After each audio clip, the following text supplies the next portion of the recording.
Hey, hello folks. Let me unfold some of the interesting aspects connected to influencer marketing. You might have heard this just as a cursory term, or for that matter, you might be a full-time practitioner working as an influencer, or your friends might be working as influencers, or for that matter, you might be one of those brand owners or marketers who is busy engaging with influencers day in and day out. What a year 2020 really has been. Let me just delve straight into this, and I'm sure this video will add a lot of value for you to understand what really is 2021 gonna be for the future of influencer marketing.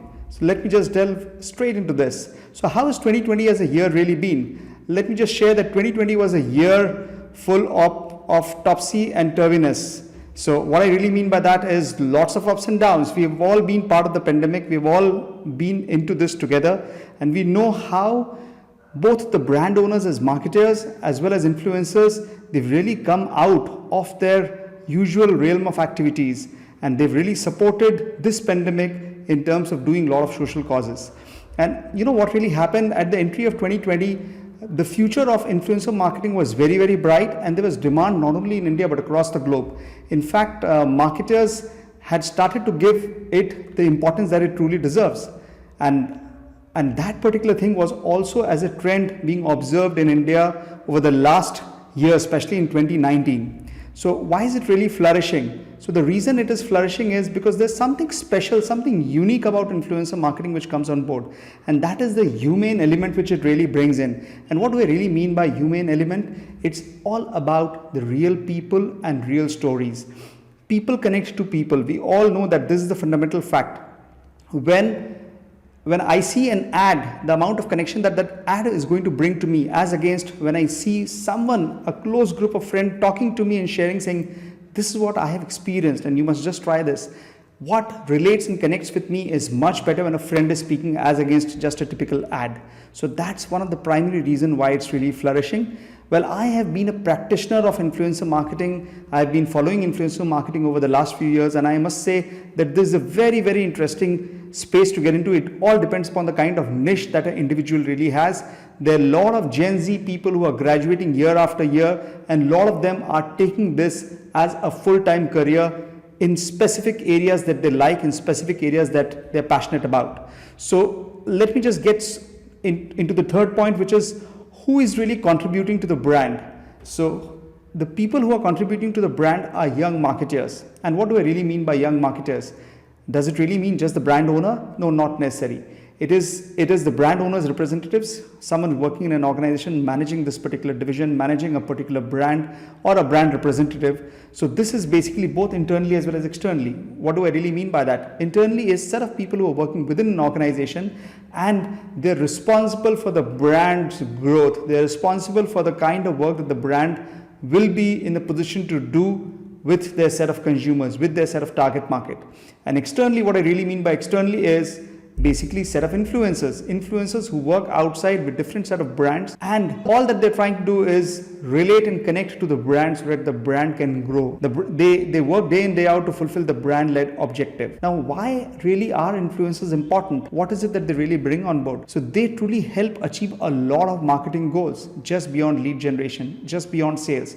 There are a lot of other subtle aspects that the influencers typically bring on board, and that's one of the primary reasons why this has become one of the embedded digital marketing strategy. Both, I must say, digital, because we are in the pandemic world. Prior to digital, it was both digital as well as, so both online as well as offline. Offline, a lot of things used to happen with influencers coming into events, doing a lot of things, and online, any which ways, it was happening since social media has been growing over the years. So what has really brands been looking for into this particular aspect? So let me just share with you the set of things that the brand has always been interested in terms of influencers, in terms of influencer marketing. What is it that they've always been expecting from these influencers? First and foremost is brand reach. How far can the brand really go? So depending upon the brand's objective, whether the brand is catering to urban consumers, rural consumers, consumers across the country, cross-section of people, it all depends upon what is the kind of target market that there are some brands which are mass brands, wherein it doesn't matter whether the brand really relates only to people who are, educated up to a certain level. So, and then the impact of influencers is not just to the extent of what comes on social media. It's much beyond that. The reach is much broader. The reach is on YouTube, which is the new television as we speak, as we say. And then the next one is brand awareness. So depending upon the journey that the brand typically is in, brand would like to really get into the minds of the consumers, into the minds of the target consumers. They want to really make an impact so that every time that the consumer think of the need in that particular category, this brand should be like the top of the mind recall. The third one being direct sales as well as indirect sales through various trackable links. We all know that the tools have become part and parcel of life, and there's so many different tools which are being used in the social media world, in the digital world, that direct sales and indirect sales comfortably get tracked and gets attributed to the influencers. Site generating traffic. So a lot of times the objective that the influencers have to really carry forward is they have to bring traffic to the website of the brand, or they have to bring traffic to a certain to a certain sales page, or whatever may be the objective. And these things get tracked through Bitly and those kind of special links. Lead generation, I've already spoken about lead generation. That's very, very important area. Then subscriptions. Brands have certain objectives saying, I would like X many number of consumers to subscribe to our channel, to subscribe to our portfolio of services. And then there's content flow. So the user generated content has become one of the in thing over the years, wherein authenticity is being given a lot of importance. So a lot of times, and brands have also risen over a period of time, where initially they used to manage and control the content, and then they realize that the more authentic they are with respect to the influencers, the more easier it becomes, and the more relatable they truly become to the end consumer. And then finally, it's the SEO and its impact with long-term association. So these are few, but then they typically cover more than 80% of what the influencers have to typically engage in day in and day out. And what's really the marketer's evolving role? So one of the core role that the marketers have to play is move beyond connecting with just a few influencers. So I think what will really happen in times to come, or what has really happened even in 2020, is brands and marketers have not restricted themselves to just a certain kind of influencer. They have different kind of consumers, different kind of, so to say, influencers catering to different consumer segments, right? So different age groups, depending upon their needs, attitudes, behavior, so many different attributes, and then connect with a whole network of small, relevant and niche influencers. What do I really mean by that? So the brand takes a simple analogy by saying that should they really pay to one big celebrity a lot of money, or should they have, a lot of small influencers who might have small following, but then that following is going to be very, very impactful. So this is the strategy that is working well for the brands. It has worked well in 2019. It has worked extremely well for 2020, for whatever period that we might like to consider. But this is going to continue as a strategy of growth in 2021 as well. And then focused more on micro and nano influencers. So what are micro and nano influencers? Well, nano influencers are influencers who are typically having a following in between 1,000 to 10,000 people, and micro is in between 10,000 to 50,000. Now, in a lot of scenario, what happens is, depending upon the maturity of a country, these numbers might be high and low, but this is what the broad guideline really is. So why is the market really getting skewed towards micro as well as nano influencers? The primary reason is the kind of engagement, the kind of engagement and the comments that they typically bring on board. Because they have smaller following, the ability for them to connect with the consumer on a one-on-one basis, or on a much closer basis or a deeper basis, is a lot higher. So that's one of the reasons, and investing in them actually works extremely well for the brand. So it's in fact even lesser than the cost of an advert for the brand. So that's the kind of impact that the brands typically have. Now, brand influencers partnership. So this is a very important aspect here. Why do I really say that this is an important aspect? Is primarily because it's a win-win relationship for brand with influencers and influencers with brand. And what happens is, depending upon the stage that the brand typically is in, if they tie up with a certain influencer, and the kind of following, the kind of work that the influencer is doing, definitely it's going to have a ripple effect on the brand as well. And with respect to influencers, what happens is, if the influencer is focused on certain kind of brand, certain kind of categories, and if they're focused on a particular niche, what really happens is they end up building credibility, and that credibility really helps, and it really becomes instrumental for their followers. And this is what really helps influencers to drive the right level of connect with the brand that they're endorsing. Now let me get into the most important facts. What really are the upcoming trends which are going to have an impact in 2021? So first and foremost, not a one size fits all approach. What do we really mean by that?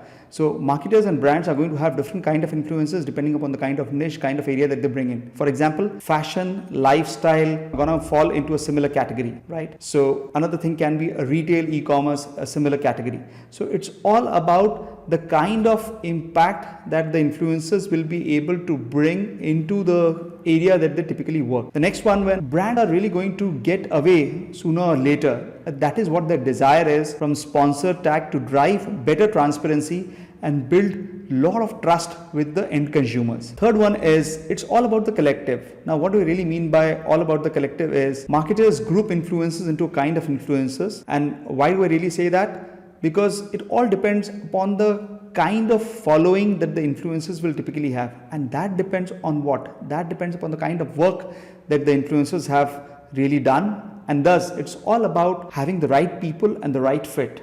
If it's the right people and the right fit, that's where that collective amalgamation, that's where the collective synergy is going to match between the brand and the influencer. The fourth point really is about interconnectedness.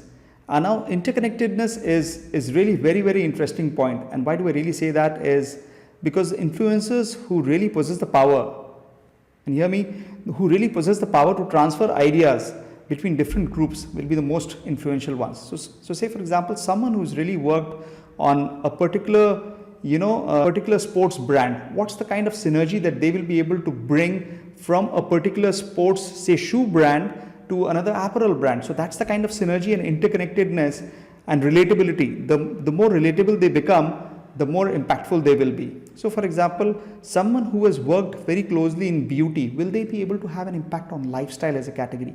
So those are the kind of interconnectedness which are going to have a significant impact as we embark into the new year. Micro and nano influencers will continue to rise and shine. I've already spoken about that. Well, this is one area which is going to have a huge impact. Micro influencers, as I already said, it's all about less followers, because they maintain that personal bond with their audience. The engagement rate is significantly better as compared to celebrity influencers and macro influencers. And they're really cost effective for the brand. They work for a longer time. They bring the cost effectiveness for the brand, for the kind of output and engagement that the brand is really looking from them. The next one being, brands have really moved beyond the notion of just the number of followers. Now what do I really mean by this is, today brands want to look at a different level of connect. The brands want to look at what is the reason that the influencer is working in a particular area? What is their real cause? What's the difference that they want to really bring on board, rather than just looking at the number of followers? Now, followers, as we all know, over the years, influencer marketing is one area where followers have been bought. There are a lot of bots which also enter into that particular space. This is what brands have learned over a period of time, and marketers and brands have also become much smarter in terms of ensuring that they only choose the right influencers where the synergy and the brand ethos really matches. In-house influencer programs. So the whole idea is, brands know that this is going to be a part of their embedded digital marketing strategy, or part of their overall marketing strategy. So they want to have an in-house team, a team which can bring in a lot more impact in the kind of work that the brand would like to do over a period of time. So once they have an embedded in-house influencer marketing team, the engagement with the influencers, the interaction, and all of those things becomes much easier. So that's a trend which is picking up, and it will pick up further as we move into 2021. Employees as brand ambassadors. Now, what is the real reason for this particular aspect is, we all know what age Gen Z really is in. So as Gen Z is entering into the workplace, their world has all been about social media, computer and mobile phone. And who can bring a better synergy and sense of understanding than Gen Z when it comes to influencer marketing? Their persona, the quality of attributes that they bring, their relatability to the audience, or their relatability to the brands, all of those things are going to have a huge impact. And that's where brands are looking at leveraging the Gen Z employees within their organizations. The next one is adapt. So there was a time when marketers used to talk about IQ, probably that was 90s. And then there was a time when brands used to talk about EQ. That was the early 2000 and that kind of era. But now is the time where brands have started to talk about AQs, which is adaptability quotient. Now the entire point is, the brands have to adapt to the changing world, to the changing trends, to the changing strategies, because only if they are able to adapt to so many technological advancements and changes will they really be relevant in this particular area. The next one is purpose-driven partnerships. So what really is the purpose-driven partnerships is, it's not just about the number of people that the influencers typically have. It's also, as I said earlier on, it's also about what do they really stand for, what is their character, how relatable they are to that particular category or brand.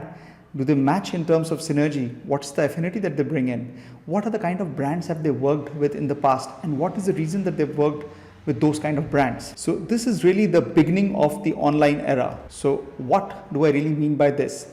2019 has really changed the entire dynamic as we entered into 2020. So 2020 has gone to a whole new level because everything has become online. And this was a year of testing both for marketers, testing both for influencers as well. And this year has also been a year where a lot of new age technologies like AI, ML, AR, VR have been used a lot more, probably at much lesser cost, because it has been the need of both the suppliers as well as the users. Now the entire point is how do you really leverage on all of these technologies is what is really going to come up in 2021. And 2021 is really going to set the ball rolling in terms of bringing in a lot of virtual events as well as unique experiences. And these technologies are really going to come handy when it comes to activating those kind of stuffs. The next one really is video content is gonna be the numero uno king. We've all seen how the number of hours that people typically spend, consumers typically spend at different age groups online has increased significantly, be it in terms of OTT platforms or be it in terms of social media. Now social media again has long form content and short form content. What do I really mean by long form content? Content which is available on YouTube, where people are happy to spend more time going through the entire content. And then there is snackable content like the Twitter and the Instagram, where people just want to flip through and quickly see what's really happening around them. Video content is really going to be the king. It's going to continue to dominate the entire influencer marketing area. The next one is authenticity. Now, authenticity is really going to play a huge role. And why do I really say that? Because it's all about bringing your natural self in front of the people.